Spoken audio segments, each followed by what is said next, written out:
नमस्कार, सत श्री अकाल, आदाब, केम छो, good afternoon, good morning, good evening, whichever part of the world you are watching. So guys, आज बजट 2024-25 को 10 दिन हो चुके हैं. सो इन 10 दिनों में बहुत कुछ हुआ. बजट के बहुत रिएक्शंस आए. मैंने अपना डिटेल्ड बजट भी दिया आप लोगों को. डिटेल्ड रिव्यू, एक छोटा सा इंस्टाग्राम पे, एक बड़ा वाला यूट्यूब पे. बहुत सारे लोगों ने देखा, अप्रिशिएट किया. आज मैं उस बजट के एक कंट्रोवर्शियल पोर्शन, जिसको हम कैपिटल गेन्स बोलते हैं, को एड्रेस करूंगा. एंड कैपिटल गेन्स में भी मैं सभी एसेट्स को नहीं, सिर्फ प्रॉपर्टी के कैपिटल गेन्स को असेस करूंगा आज. और वही आप लोगों से डिस्कस करूंगा. Not dealing with shares, mutual funds, gold और any other asset today, but only with property. अब property is a capital gain which has enjoyed the privilege of so many people. बहुत लोग जो कहीं भी इन्वेस्ट नहीं करते हैं, वो प्रॉपर्टी में इन्वेस्ट करते हैं. डॉक्टर्स का तो खास फेवरेट है. I'll give you 10 major fallouts, reasons or thoughts behind the government's step towards removing indexation from the property gains. Video थोड़ा लंबा होने वाला है, तो अगर आप पूरा जानना चाहते हैं तो कृपया अंत तक रहें. और वीडियो शुरू करने से पहले एक मेरी रिक्वेस्ट है कि इस चैनल को सब्सक्राइब कर लें और घंटी नहीं दबाई है तो दबा लें, बिकॉज अगर आप घंटी नहीं दबाएंगे तो आपको पता नहीं लगेगा जब मैं नया वीडियो डालूंगा. तो शुरू करते हैं. कैपिटल गेन्स टैक्स एक ऐसा टैक्स है जो अपने एसेट्स पे लगता है, चाहे वो शेयर्स पे हो, चाहे वो म्यूचुअल फंड्स पे हो, चाहे वो आपके गोल्ड पे हो, चाहे वो किसी तरह के भी और एसेट्स पे के ऊपर हो. अब mutual fund shares were free till 31 Jain 2018. उनके ऊपर जेटली जी ने एलटीसीजी इंट्रोड्यूस किया था आफ्टर 31 जैन 2018, 2018 के बाद. लेकिन प्रॉपर्टी का सिस्टम थोड़ा सा डिफरेंट होता है.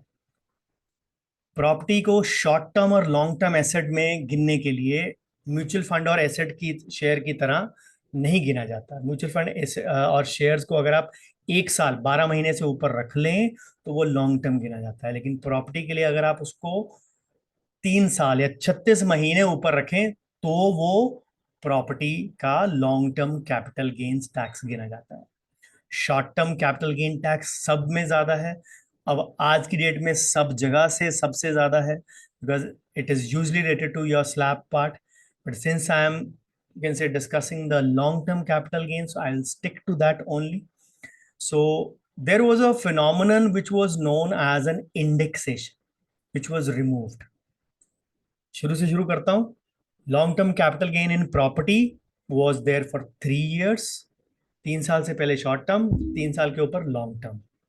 और उसके ऊपर इंडेक्सेशन मिलती थी. इंडेक्सेशन का मोटा मोटी मतलब ये होता है कि फॉर एग्जांपल आपने 2001 में प्रॉपर्टी ली, जब को इंडेक्स की वैल्यू हम 100 रुपए गिन लेते हैं, तो इन्फ्लेशन के हिसाब से उसकी वैल्यू 2024-25 में कितनी हो गई. तो आज के डेट में इसकी वैल्यू 300, 2023 के हिसाब से 317 323 के बीच में अप्रोक्सीमेटली गिनी जाएगी. तो कहने का मतलब ये है कि अगर आपने 10 लाख में प्रॉपर्टी खरीदी तो वो प्रॉपर्टी की वैल्यू आज के डेट में महंगाई दर के हिसाब से 3 लाख, सॉरी 31 लाख या 32 लाख के आसपास गिनी जाएगी.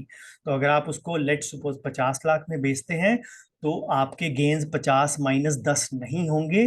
50 - 31 या 32 जो भी वैल्यू है वो होंगे. यानी कि 40 लाख नहीं होंगे, वो 17 या 18 या 19 लाख होंगे.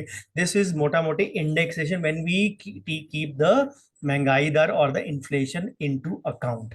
अब सबसे बड़ी बात ये हुई कि इनके ऊपर महंगाई दर एडजस्ट करने के बाद कैपिटल गेन टैक्स कितना लगता था. Pre budget 24-25 the tax was 20%, 20%. तो जितना आपका गेन है उसके ऊपर 20% टैक्स. तो अब गवर्नमेंट ने क्या किया, इस टैक्स को 20 से 12.5% कर दिया. जैसे कि मैंने अपने बजट के रिव्यू में भी बताया था, तो गवर्नमेंट ने 12.5% कर दिया. लेकिन उन्होंने इंडेक्सेशन रिमूव कर दी. सो कहने का मतलब ये है कि अगर आपके गेन्स, पहले वही एग्जांपल लेते हैं, 50 - 10 40 लाख का गेन्स था, तो उसको इंडेक्सेशन करके हम लोग 30 लाख गिन लेते हैं राउंड फिगर गिनने के लिए, तो आपके 20 लाख गेन्स थे, तो 20 लाख के ऊपर 20% आपका 4 लाख टैक्स बनता था। लेकिन अब इस हिसाब से आपकी गेन्स 50 माइनस 10, ओरिजिनल कॉस्ट जो 2001 में थी 40 लाख, 40 लाख के ऊपर 12.5%, तो 12.5% ऑफ 40 लाख इज रफली close to 10 lakhs. So it is considered it is sorry, तो इट इज मतलब 40 लाख का 12.5%, एक मैं आपको कैलकुलेट करके एग्जैक्ट बताता हूँ ये कितना बनता है।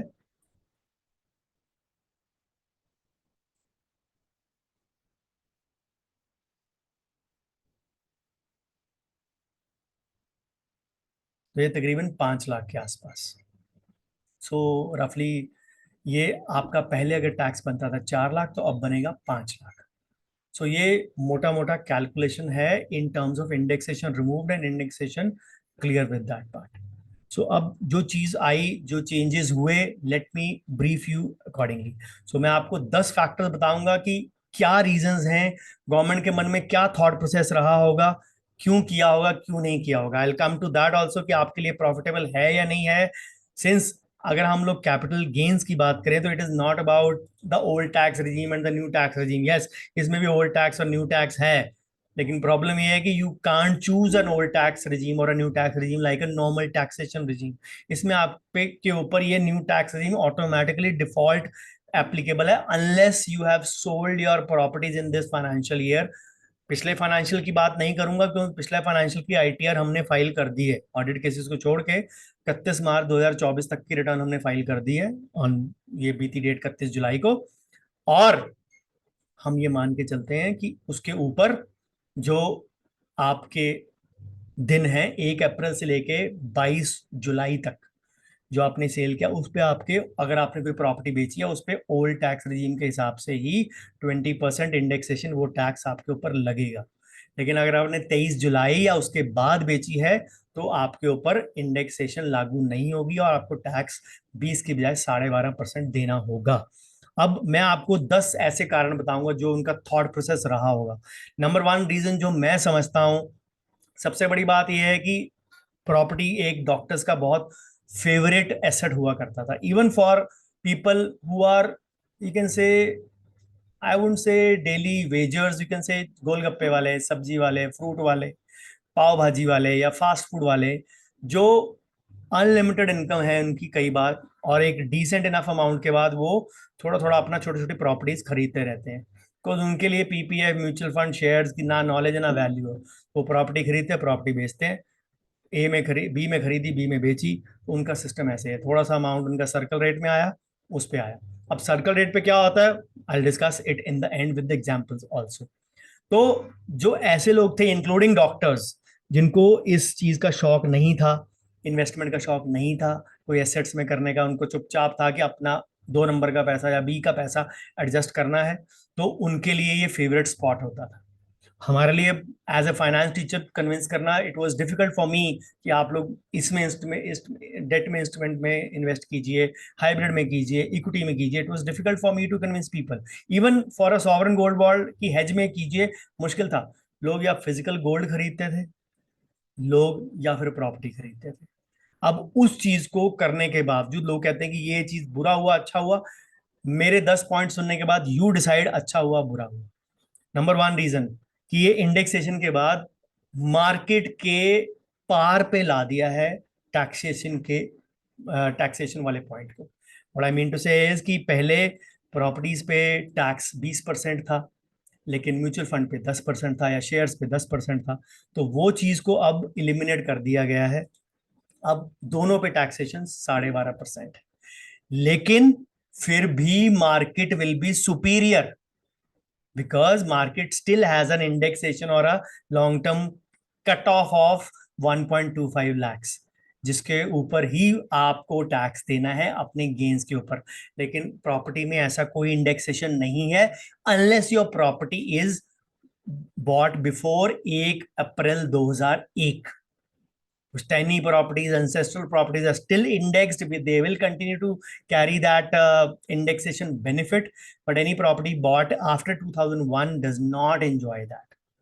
सो मार्केट सुपीरियर है। और सबसे बड़ी बात, मार्केट में अभी भी LTCGs आफ्टर 12 months, प्रॉपर्टी में 2 years और 24 months, इसमें 1.25 लाख का कुशन है, थ्रेशोल्ड है, उसमें 0 कुशन है प्रॉपर्टी में। So property is at a disadvantage even in that part. So it is like to create a more equitable taxation system, जिसमें मार्केट वाले जो रो रहे थे, अब वो जो मार्केट में इन्वेस्ट करते हैं, ठीक है, बिकॉज ऑफ LTCG दे रोए, वो उनका अपना व्यक्तिगत नतीजा है। I will always say that, but to treat all asset classes equally to bring at par with taxation is a welcome step for me part. This is reason number 1. Reason number 2, so अब आप लोग property को लेके सोचते थे कि ये property ले लो और भूल जाओ, लॉन्ग टर्म एसेट। अब नहीं, अब इसको हम लोग प्रॉपर्टी को लेंगे, ऑब्वियसली STCG तो देंगे नहीं, शॉर्ट टर्म कैपिटल गेन, तो कम से कम 24 महीने रखेंगे। अगर एज एन इन्वेस्टमेंट भी किया है, कि फिर डिसाइड करेंगे कि ये प्रॉपर्टी ग्रो कर रही है कि नहीं कर रही है। बिकॉज पुराना मापदंड क्या था, प्रॉपर्टी लेके रख लो, प्रॉपर्टी तो देके ही जाती है, that was the old age phenomenon. But अब आपको देके ही जाती में इंडेक्सेशन नहीं मिलेगा, तो people will evaluate after every 2 years whether this property is growing और not, then decide it, then decide about it. But reduction of 3 years to 2 years is a big welcome step. And of course, if returns are 20% or higher, indexation का 2 साल में वैसे ही कोई बहुत बड़ा फर्क नहीं पड़ता है। तो 2 साल, 3 साल, 4 साल तक जो लोग वैल्यूएट करते थे प्रॉपर्टीज को, they will still in the same zone. This is point number 2। अब सबसे बड़ी प्रॉब्लम ये है कि ब्लैक मनी जो है वो स्टिल रहता ही है सेल पे, बट जब आपकी सेल परचेज दोबारा दोबारा होएगी आने वाले टाइम में, अगर आप 5 साल पीछे जाइए, 5 साल पीछे जाइए, black money was still easier to handle, today black money is difficult to handle, specially in property arena also. ठीक है, वो रहेगा प्रॉपर्टी एरिना में, धीरे धीरे ये चीज सर्कुलेशन में धीरे धीरे ही बंद होगा, but this is the first step towards that.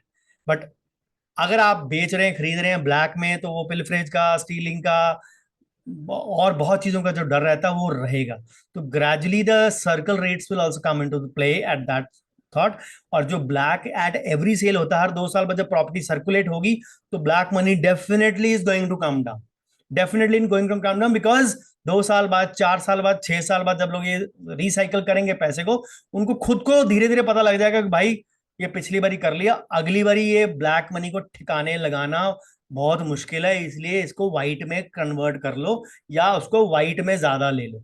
That is my thought process. I may be wrong, but that is what I think. So this was reason number 2, or you can thought process number 2. Number 3, property as an asset class जो हम सोचते थे compounding करेगी, देके ही जाएगी, because अब वो mind खत्म हो गया। वो म्यूचुअल फंड शेयर्स के लिए स्टिल रहेगा, because they still compound better, but property पे टैक्सेशन बहुत हाई हो जाएगा। जितनी प्रॉपर्टी पुरानी होती जाएगी उतना उसका रेट बढ़ता जाएगा, नेचुरली इंडेक्सेशन नहीं होएगा, तो आपके गेन्स भी प्रोपोर्शनली बढ़ते जाएंगे। So this is where it's advantage as a compounding asset class will surely going to be finish. This is reason और थॉट प्रोसेस नंबर 3। नंबर 4, अब जो डेली फ्लिपर्स हैं, डेली फ्लिपर्स बोलते हैं, जो प्रॉपर्टी को रिसाइकल करते रहते हैं, जो इनका हैबिचुअल हैं कि हर टाइम मतलब जो आप करते रहते हैं, तो वो करते रहेंगे, वो खरीदो फरोख्त जो करते हैं, प्रॉपर्टीज में डील करते हैं रेगुलरली, वो करते रहेंगे। I am not talking of brokers और dealers here, but routine people who are fond of, you can say, resale and rebuy new properties, जो उनको रीफर्निश करने का शौक होता है, वो रहेगा रहेगा। अब इस सब में क्या हुआ, गवर्नमेंट ने मेक श्योर कर दिया कि एवरी टाइम यू बाय और सेल 6 से 9% रजिस्ट्री का चार्ज, रजिस्ट्रेशन टैक्स आपको देना पड़ेगा। सो टेक्निकली यूनियन गवर्नमेंट ने स्टेट गवर्नमेंट्स को एक फेवर दिया है कि आप हर इस परचेज सेल ऑर्डर में कमाएं। तो तभी आपने देखा होगा कि किसी स्टेट के मुख्यमंत्री ने कुछ नहीं कहा कि नहीं नहीं नहीं आप इसको वापस ले लो। राघव चड्ढा जी ने जरूर बोला पार्लियामेंट में, राज्यसभा में, बट और किसी मुख्यमंत्री, सीएम की स्टेटमेंट आपने नहीं सुनी। क्यों? स्टेट गवर्नमेंट को तो फायदा है ना, जितनी प्रॉपर्टी बिकेगी उनको टैक्स मिलेगा। 6 से 9% मैंने इसलिए बोला बिकॉज बहुत स्टेट में फीमेल्स को परसेंटेज 2 या 3% या 1 से 2% से आसपास लोअर मिलता है in the registration. So people try to book their properties in their spouse's name, in that sense, female spouse name, I mean. Number 5, ये था रीजन नंबर 4। नंबर 5, अब इस सब में ब्रोकर्स को पैसा मिलता रहेगा। अगर सेल एंड परचेज में गवर्नमेंट को मिलेगा तो ब्रोकर्स को भी मिलेगा, उनको तो हर डील में मिलना है, खरीदने पे भी बेचने पे भी। And when this thing keeps on happening, the frequent sale and purchase happen, the circle rates also keep on revising depending upon the property. And जैसे मैंने पहले रीजन में कहा, in gradually you can say in second reason I said they'll gradually match up or get closer to that, which is again a step towards eliminating black money. Again my thought process may be wrong. 5. अब number 6, अब पैसा जब market में आ रहा है, जा रहा है, खरीद सेल हो रही है, तो at the end of the day, if you have more money in the hands of the consumer, money keeps in circulation and inflation will keep on going up. Obviously, property transaction में ज्यादा liquidity आएगी, ज्यादा cash आएगा, तो ultimately you can say these things will make a difference and long term capital gain जो है वो align हो जाएगा, which has been a long standing request from investors कि आप ये चीज करिए. लेकिन इसकी एक फ्लिप साइड ये है कि जब रेजिडेंशियल प्रॉपर्टीज जो होती हैं, जो होम बायर्स होते हैं, वो थोड़ा सा उनकी रीसेल जो है वो कम हो जाएगी. एंड ऑब्वियसली रियल एस्टेट में थोड़ी सी cash transaction transient phase initially तो बढ़ेंगी, gradually as I said they would reduce, they should reduce, and this may become counterproductive initially at least. But then having said that, buying a home or reselling a home, buying a home is never a financial decision. It is always an emotional decision. So I believe that you understand that. So this was reason number 6. Then reason number 7, सबसे बड़े loss में indexation वाले कौन है रहे हैं 2001 से लेके 2008, 9, 10 तक वाले. दे फील चीटेड आउट कि हमने तो प्रॉपर्टी लिया था कि ये सोचा था कि 14 साल बाद, 15 साल बाद वील, और 25 साल बाद sorry, we'll sell it at a higher margin. उनको तो सीधा 10-15 साल का फटका लगा ना. So but the question is, जो आपको जनरेशन जी या जेड या करंट जनरेशन है, जिनको 1/4/2001 के बाद वाली प्रॉपर्टी, जिन पे इंडेक्सेशन नहीं है, पहले वालों पे अगर आपको कोई इनहेरिट हुई है तो उस पर तो इंडेक्सेशन मिलेगी, लेकिन अगर उसके बाद वाली कोई प्रॉपर्टी आपको इनहेरिट हुई है और आपको वो बेचने पे आपको कैपिटल गेन टैक्स लग रहा है, तो पहली बात तो यह है कि you did not spend anything on that. आपके फादर ने किया, आपके पुश्तैनियों ने किया, दादाजी ने किया, तो आपने तो उसके लिए कुछ भी खर्चा ही नहीं है, खर्चा ही नहीं है ना. तो जो भी आपने मिला आपको, that is a bonus for you. So somebody saving for long term, you can say, will be now forced to put in parallel instruments as well. As I said, market returns will be still superior because they come with a threshold of 1.25 lakhs as well. So this is reason number 7. So अब reason number 8. So अब सबसे बड़ी बात, capital gains वालों को या indexation वालों को ये भी प्रॉब्लम थी कि हम लोग अपने लॉसेस एक्यूमुलेट कर लेते थे, लॉसेस कैरी फॉरवर्ड कर लेते थे, एक प्रॉपर्टी के दूसरी प्रॉपर्टी में एडजस्ट कर लेते थे. तो रोल ओवर तो अभी भी है, इंडेक्सेशन के कारण जो रोल ओवर था वो नहीं मिलेगा. हाँ, आपने प्रॉपर्टी लेट सपोज 2019-20 में खरीदी, लेट सपोज 80 लाख में खरीदी, आज आपको जरूरत पड़ गई, आपकी प्रॉपर्टी ग्रो नहीं की बिकॉज उसके आसपास एक फ्लाईओवर बन गया, उसकी वैल्यू 70 लाख है बेचने की वैल्यू, तो आप टेक्निकली बिना इंडेक्सेशन के भी 10 लाख घाटे में हैं, तो you will be still able to carry forward those losses. जो इंडेक्सेशन के कैरी फॉरवर्ड लॉसेस थे वो नहीं है. अब जब इंडेक्सेशन के गेन्स खत्म होंगे तो लॉसेस भी खत्म होंगे, but otherwise roll over is there. This is point number 8 as per me. Then point number 9. So कईयों को लगा ये वेल्थ टैक्स, या जो कांग्रेस बोलती थी कि इनहेरिटेंस टैक्स लग जाएगा, या सैम पेट्रोला जी का फेमस था ये चीज, तो ये हो गया है एक तरह से गवर्नमेंट ने आपके पुश्तैनी प्रॉपर्टी पे लगा दिया है. पहली बात तो नहीं है, 1/4/2001 से पहले वाले प्रॉपर्टी इंडेक्स्ड है, उन पे इंडेक्सेशन मिलेगी. नंबर 2, आपके रोल ओवर बेनिफिट्स वैसे ही रहेंगे, वैसे ही रहेंगे. व्हाट आई मीन टू से इज, अगर आपके पास गेन्स हैं 50 लाख तक के गेन्स को आप 54 ईसी के अंदर बॉन्ड्स के अंदर इन्वेस्ट कर दें, तो within 6 months of the sale, तो you can get all capital gains free after 5 years. ये 5 साल के बॉन्ड्स होते हैं जो आपको 4.5 से 5% रेट ऑफ इंटरेस्ट पे मिलते हैं, और इसका इंटरेस्ट भी फुली टैक्सेबल होता है. But then this is the best way to save the bonds. और दूसरा वे होता है, अगर 10 करोड़ तक की प्रॉपर्टी है तो उसको आप न्यू हाउस में within 2 years of your sale you can buy a new property, और अगर अंडर कंस्ट्रक्शन प्रॉपर्टी तो up to 3 years you can use to save that. So this is reason number 9. So rollover benefit रहेगा, indexation 2001 से पहले वालों की भी रहेगी. So आप अपना कैपिटल गेन टैक्स फिर भी बचा सकते हैं by investing in a new property. So not all is lost as it was thought to be. Then जो नंबर 10, जो लास्ट रीजन 10वां है, रियल एस्टेट के रिटर्न्स हम लोग बोलते हैं कि 12 से 16% रिटर्न्स पर ईयर मिलते हैं. Now this is very specific, very specific, you can say, based on your based on your tier of the city.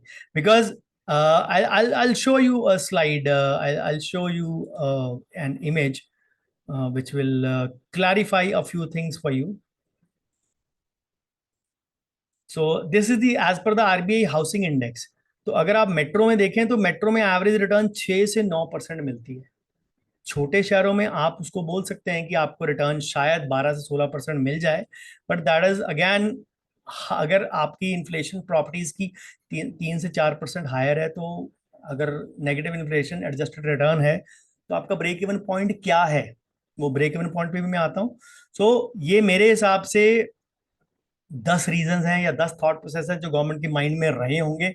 I may be wrong, but this is what I have thought over these 10 points.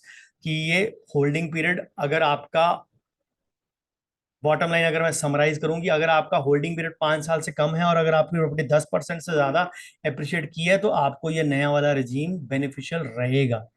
कि अगर आपने सारा कुछ छोड़ छाड़ के property के में ब्लैक और व्हाइट मिला के डाला था और किसी एसेट में नहीं किया था, तो डेफिनेटली आपके पास सिर्फ प्रॉपर्टी ही एक ऐसी एसेट क्लास है. तो फिर अगर आपकी प्रॉपर्टी ने आपको रिटर्न 10% भी नहीं दिया है, then definitely you are in a loss, and then definitely you will have a right to complain. But then अगर हम बोलते हैं मार्केट इंस्ट्रूमेंट्स के लिए भी कि don't put all eggs in one basket, तो वो कैपिटल एसेट के लिए या कैपिटल सॉरी प्रॉपर्टी के लिए भी वही है ना, कि अगर आपने सारा पैसा अपना प्रॉपर्टी में डाला है, तो why do expect all those returns.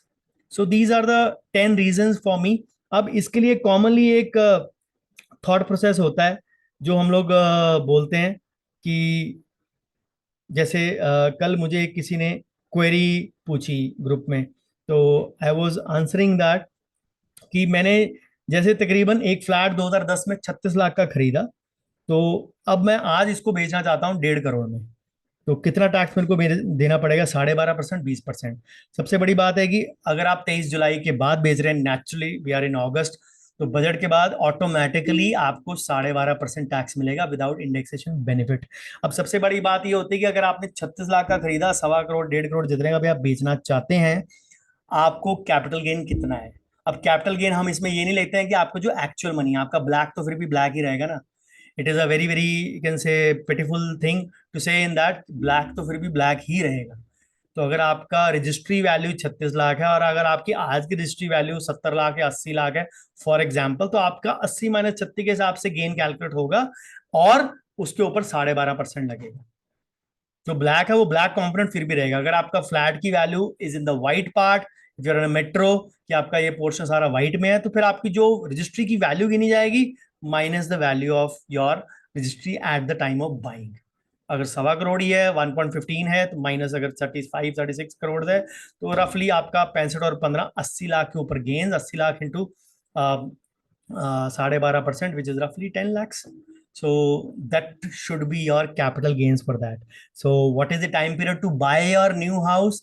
The time period to buy your new house is 2 years. If you buy an under construction house, then it is 3 years. If you don't have any plans to buy and just want to eliminate all the capital gains, invest in the NHAI bonds or REC bonds under Section 54 EC for a period of 5 years, and you will be exempted from paying any capital gains tax. After 5 years, all that capital gains tax will be tax free for you. That is the bottom line. So now I'll be sharing a few images with you, which will tell you that whether आपके लिए ये beneficial है कि harmful है नई वाली scheme. तो वो आपको वो चार्ट्स देख के बहुत अच्छे से मालूम पड़ जाएगा.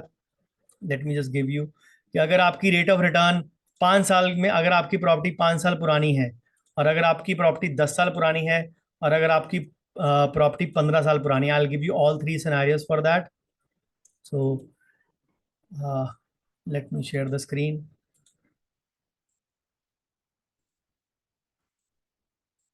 Okay, so this is what the chart looks like. So इसमें इंडेक्सेशन कॉस्ट को हमने लिया हुआ है कि अगर आपकी प्रॉपर्टी 5 साल पुरानी है, तो अगर आप इंडेक्सेशन को लेते तो आपकी कितनी गेन्स गिने जाते हैं, और अगर आपके गेन्स नहीं है तो कितने गिने जाते हैं. तो अगर आपकी रिटर्न्स 11.2 के आसपास हैं, तो आप जाके ब्रेक इवन करते हैं 5 साल पुरानी प्रॉपर्टी के लिए. Let me just share a 10 year scenario with you. if your property is 10 years old.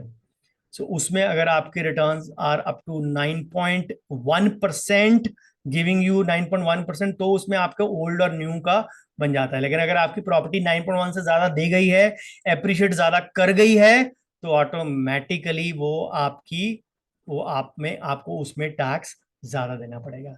This is the chart which will be appearing in video as well. और अनदर थिंग, अगर आपकी property तकरीबन 15 साल पुरानी है, तो ये आपको 11.2% का रिटर्न जाके देंगे, तब जाके आपका ओल्ड और न्यू बराबर होगा. लेकिन अगर आपकी प्रॉपर्टी अगर आपको ज्यादा दे रही है, तो आपको ये टैक्स का डिफरेंस ये होगा. तो ये मैंने कॉस्ट ऑफ एक्विजिशन कैलकुलेट करके आपके लिए बना के रखा है for 5, 10 and 15. You can pause the screen when you watch this video and you can see at that point of time what is suitable for you at that situation. So let me now give you another scenario which will clarify further a few things for you. So new tax system में अगर हम holding period of property में अगर आपकी property 1.7 times और मोर grow कर गई है, तो आपको ये बेनिफिशियल रहेगा new tax system. But again this is not a choice between a NTR और OTR. This is like new tax is automatically applicable to you. So 10 साल पुरानी प्रॉपर्टी अगर 2.4 टाइम्स की है कि नहीं, वही जो चार्ट मैंने आपको कॉस्ट ऑफ एक्विजिशन का दिखाया. और अगर 15 साल पुरानी प्रॉपर्टी है तो 4.9 टाइम्स अप्रिशिएट की है कि नहीं. So that is how it will be given to you. So अगर हम एग्जैक्ट कैलकुलेशन की बात करें, तो एग्जैक्ट रिटर्न्स जब NTR becomes better as the returns are above 10.41%. So अगर आपकी प्रॉपर्टी इससे ऊपर ग्रो कर रही है, which is good for you. As I showed you the metro chart, metro में properties grow at a range of 6 to 9% also, and the property escalation is more on the white side also. So it is not always beneficial. So we have to think of those factors in account. So taxation को simplify किया, that is very good. But कितना फायदेमंद कितना नुकसानदेह, that is time will be telling you. But again 11% से ऊपर return has not been very much possible in this sector. So still you can save taxes by by investing in the bond in between 6 months to 54 AC, within 6 months of the sale, section 54 AC, and then up to 50 lakhs is the limit of these bonds. Then if you are investing in a new property, 2 years, up to 10 crores of property. And then if you're constructing buying a under construction property, then 3 years is the aim in that part. So before I close, I'll be giving you a few more scenarios so that you understand very clearly. 1/4/2001 से पहले वाली सारी properties will continue to get indexation benefits. जो आपकी पुश्तैनी properties है उन पे बेनिफिट रहेगा, उस पे बेनिफिट नहीं गया है. If you are under this illusion कि वो चला गया, तो वो नहीं गया है. Then what is the percentage change even between NTR and the new regime for the properties? Holding period के हिसाब से अगर प्रॉपर्टी आपकी किस रेट पे ग्रो कर रही है, so accordingly this will be beneficial or not, the table can tell you. You can pause at this slide to understand this slide if it is not clear to you. Then another situation which I would like to share with you in the chart is, this is the comprehensive chart कि किसमें आपका increase या decrease हुआ. Old regime 5, 10, 20, 5, 10, 20. मैंने तीनों का comparison किया indexation करके कि किसमें आपके अगर प्रॉपर्टी की गेन्स कितनी ग्रो की है. तो not all properties will be beneficial. अगर आपकी प्रॉपर्टी अब्रप्टली ग्रो की है और बहुत भयंकर रिटर्न्स दिए हैं, तो नेचुरली आपको टैक्स देने में तकलीफ नहीं होनी चाहिए. ठीक है, आई कैन अंडरस्टैंड कि आपने बाय करते वक्त ये नहीं सोचा था कि इंडेक्सेशन चली जाएगी. I have my full sympathies with you. I am not trying to belittle you in that sense. But if अगर आपकी प्रॉपर्टी नहीं ग्रो की है, तो automatically which is a good way to exit out and pay lesser taxes which you anyways would have paid more. So ये फायदेमंद है, नुकसानमंद है, आपकी डेट ऑफ परचेज पे डिपेंड करेगा. But the ones which will feel left out would be the ones who have bought between 2001 to 2010. And in metros, again, they'll be feeling happy that they have to exit at this price because their properties may not have escalated at that much level, because average growth मैंने दिखाया 6 to 9% growth होता है. So this is the chart which you can see to understand a few things. And I believe the main things would be clear after this. If there is still not, please drop the questions in the comment box of the YouTube video where you're watching this. So I hope I have answered all the doubts pertaining to all the capital gains things. It's not a, you can say, a uniform thing कि सबको नुकसान है या सबको फायदा. It depends upon the age of the property. It depends upon your indexation. It depends upon your growth of the property. It depends upon what kind of property is. It depends upon how much diversification you have sought for when you have invested in the property, thinking that it is the only avenue for you to invest. So if there is still not anything clear, please drop your questions in the chat box or the comment box. I'll try to answer those. But if you have liked this video, understood this video, please share with your friends and colleagues. And before I leave, if you have not subscribed to the channel till now, please do so, as we really would appreciate your support and love in the form of subscriptions to the channel. Of course, it is a free channel for all the colleagues. Until my next video, bye-bye, take care, Shabba Khair.